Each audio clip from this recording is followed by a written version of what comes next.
Hey everyone, it's Mary. Welcome back to my channel, and I am doing a very kind of impromptu couple of videos for you guys today. So I apologize in advance for poor lighting because I just have my windows open and my overhead light in my room on. My ring light I just didn't grab. I was like, let's just sit down and record, and what we get is what we get because I haven't done a video for you guys in a couple of weeks. So today's video is not really booktube related, so if you're here for booktube content, I apologize.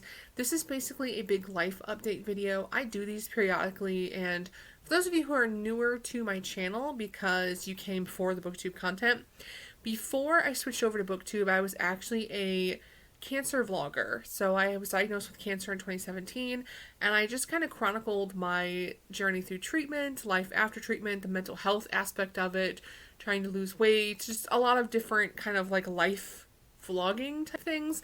And then after really kind of thinking and, considering what I want to do with my channel, I decided to switch over to booktube, which is my true love. I love my books. But I do occasionally jump on here and give life updates because about half of my subscribers are still my original subscribers that I got from when I was a cancer vlogger. So if you are interested, you can go back and watch some of my previous videos. I did take down some. The ones that I left up there are the ones that are more like prevalent, I guess, to my cancer journey because I don't want to erase the cancer videos. I think those are inspiring to other people who are newly diagnosed or who are also dealing with my type of ovarian cancer. But some of the other ones that were like, I went shopping today, no one cares. So I took some of those down. And anyway, if you're bored and you want to go back and see some of that, that's fine. But long intro short, I was basically just letting you guys know this is a life update video, just updating you on everything that's been going on over the last couple of weeks so that you were updated and that everybody kind of is jumping into the next few weeks on the same page. So again, if you're here for book content, hit me up in the next video, and if you are not, then feel free to stick around, or if you want to know more, feel free to stick around. Okay, so as I alluded to in my last video, my dad had a heart attack on August 9th, and I ended up taking about a 2-week hiatus because I just needed to take care of, maybe it's been longer than 2 weeks. How long has it been? I know it's probably been like 2 weeks. Maybe like 2.5 weeks at this point, but it's been about 2 weeks, and he had a heart attack on August 9th, and the story is that he went out to see my aunt that morning. He would drive out there periodically just to have lunch with her or to hang out with her. It's his big sister.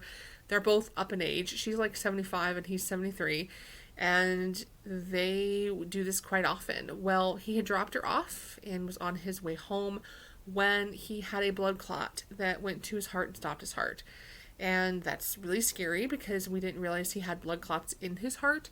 And the doctor actually said that his heart completely stopped. Like he was gone for a bit there. But my dad is very blessed because he has a defibrillator that he's had in his chest for a while.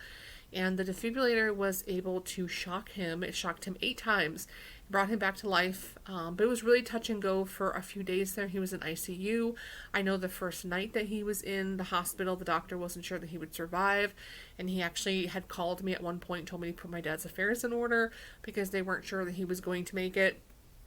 But Dad made it, and he is now home. The life-changing aspect of that is that my dad's heart is in bad shape. My dad has our first heart attack when I was 11 years old, so he's always had heart issues. It's not really shocking that he had a heart attack, but his heart at this point has just been through so much that the doctor said his ejection fraction rate's only at like 10%, which for those of you who are not familiar is basically like end-stage heart failure. So there's really not much they can do for him as far as surgeries go. They were able to remove a good chunk of that blood clot, and they gave him medication to break up some of the other blood clots that were in his heart. But as far as like surgery, he really can't do any more surgery. But not just heart surgery. He can't really do like any surgeries. Like his heart is so weak that it won't take much. And also, ever since he's had this particular heart issue, he is very, very weak, and he gets winded just walking across the living room to go to the bathroom. He needs help with a lot of things. He has some memory issues because, again, his heart stopped. He was without oxygen for a while, so he's having some memory issues.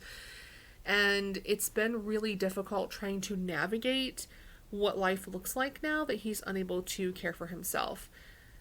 My dad has been with me pretty much my entire adult life. I came home from college and was taking care of mom with him for a long time, and then around the time that we were going to, like, Mary moves out on her own because you don't need me anymore, he had his stroke, and then he just kind of never left. We just stayed together, so he's moved all over the country with me, and I've been kind of taking care of him as his health has progressively gotten worse, but now it's to the point where, like, he actually really does need care. So we have nurse coming out, we have physical therapists coming out, we have Meals on Wheels coming out. He's not driving anymore, so we've been having to navigate getting him to his appointments, getting me to my appointments, and then still working full time, which has been super fun because we live in the country, so it's not like you can take a bus because we don't have bus service. It's country. It's a lot, and it has been a really exhausting couple of weeks. He is getting better as far as getting around on his own, and we were able to make some accommodations in the house to make getting around easier for him, but it's just a transition period in life where you're trying to figure out, like, what does this look like now that we know his health is this bad, and what does this look like knowing that our time with him is limited, according to the doctor. There's really not much else they can do for him. They don't think he's dying, like, tomorrow or anything, but we just know that our time is limited, so it's a lot to navigate. So that's what I've been doing for the last 2 weeks. On top of that, those of you who follow my cancer journey, I am still in remission as far as I know. I went and saw my oncologist a couple weeks ago before things got real bad with Dad, and things were fine. But I was doing yard work and somehow managed to, I'm pretty sure I have a hernia because now I have, like, a bulge in my side that was not there before. And I've been putting it off because with everything going on with Dad, I really don't have time to deal with a hernia. Like, I don't have anyone to drive me to surgery. I don't have anyone to take care of me if I'm down because I'm taking care of Dad. So I don't have anyone to take care of me. And I can't be out of work because my job doesn't have, like, a paid FMLA. If you can take a leave of absence, but it's unpaid leave of absence. So I would be taking time off of work with no pay. I can't really be down. So I've been, like, avoiding this hernia for probably a month or two now. But it keeps getting worse and worse and worse and worse to, at this point, I am just always in pain. I'm in pain from the moment I wake up to the moment I go to bed. And I'm probably going to have to call the doctor at this point, which probably means another surgery. I'm so tired of surgeries. So, there's that. And it's just a lot. Like, I don't have time to be down. And now I have to figure out, like, the money aspect of it, because paying for Meals on Wheels, paying for transportation for Dad, paying for someone to do my yard work now, because I can't do my yard work now. It's a lot. It's a lot. But luckily, at the end of the day, I can escape in my beloved books, and the world is better for a little while, because it's a lot of stress going on, a lot of stress. I've also been doing, like, the adult, I shook y'all, but the adult coloring. If you see me at night, I'm probably coloring, because it's getting real, and Mary's got to calm her butt down. Alright, so outside of that, some of you may know September is Ovarian Cancer Awareness Month. I am walking with the National Ovarian Cancer Coalition that has an Illinois chapter, and I actually am part of a branch of the NOCC from Illinois called Teal Hearts. We call ourselves Teal Hearts of Northwest Indiana, and we are basically a group of women who are in the process of trying to start an Indiana branch of the NOCC, but right now we fall under the umbrella of the Illinois chapter, and it's a really cool organization that really focuses on ovarian cancer survivors, and they offer, like, support groups and programming, and they have this thing called Totes of Hope. They offer information, they offer access to clinical trial information. Just a really good resource for those who are newly diagnosed. And I remember that when I first got diagnosed, they were such a lifesaver to me, sending me all kinds of information that I needed. So I'm a huge supporter of them. So I am walking in the walk. If you guys are interested in sponsoring me or my team, I will put a link below in the information description box so that you can do that. But if you follow me on social media, you'll probably notice a lot more ovarian cancer posts. I tend to do this every September because it's important to me to spread awareness, because it is the deadliest women's gynecological cancer out there, and most people don't know the symptoms. And I've said this before on this channel, I'll say it again, your pap smear does not detect ovarian cancer.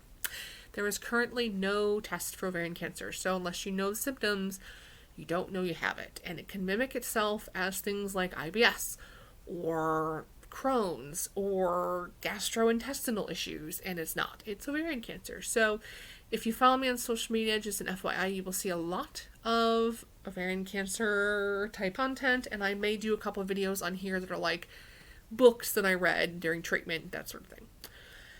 And then outside of that, my sister and me, really all of our business stuff has been put on hold. Our podcast is still on hold. We have 2 other podcasts that are in the works that have been put on hold. We have a business we started that's on hold. Everything's just kind of like froze with what my sister and me are doing, because we've just been so busy with Dad.